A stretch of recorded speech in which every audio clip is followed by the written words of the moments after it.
A maneira me trazer para mim a história de convento com Dayananda do Hortalina, a manda para mim e Dayananda começou a iniciar com yoga, hopi ano passado.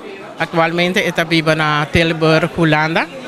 E depois que ela vai Holanda, se sigue que praticando de yoga. Pero é um momento que não estava tendo hopi assistência e nós temos preocupação que se siga assim, foral para o edifício não vai perder que tá a solução para o edifício bonita, caminhar com nossa prática espiritualidade que está importante para cada de nós que a praticar. E danke na Senhor que a guia nós, com Papá Stella. E nós me decora turcos, pero com a bindilante, então nossa primeira reunião nossa se com o pastor Ivan. Então sina ela iniciar, pero sempre pode guia de Dayananda na Holanda, sobre sempre nós quer com contato com ele. E esta pessoa para nós é importante para guiar nós no processo aqui. E seguindo o processo, nós chegamos a decisão para regalar Igreja Católica edifício para seguir com a vida espiritual. Porque isso é importante para nós, para seguir praticar aqui na vida espiritual católica.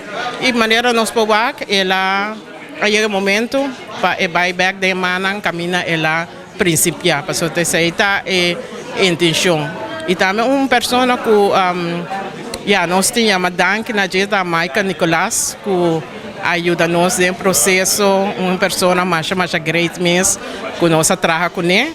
E também o bispo Luís Seco a visitar o lugar para mim, que nós chegamos no momento para traspasso, passou na ano 2016, setembro, nós a traspassar o edifício regalé na Obispado de Willemstad. Assim ela vai e me está contento, of nossa contento e realmente emocionado de mirar com aunque tem cambio, pero cambio bom, cambio saudável, cambio que está na bem-estar de cada pessoa que está viva nós duas aqui. Isso é importante para nós seguir a vida espiritual, especialmente se nós estamos católicos, mas nós podemos seguir. E a intenção que tem atrás de Caritas para ajudar outro não que está de menos recursos para ajudar não. Atualmente não está fácil, mas nós pode ajudar outro. E milagre não a passa, mas a maneira maruja atrás de lante, mas a hora não está wak essenso, não está wak nós temos esse desenho, mas não dá hora vai, se gente tinha tempo para dedicar material não para donar as donação, serviço, turcos para lograr a vida aqui. Isso é algo muito importante em cada de nós vida para nós prosseguir a vida espiritual.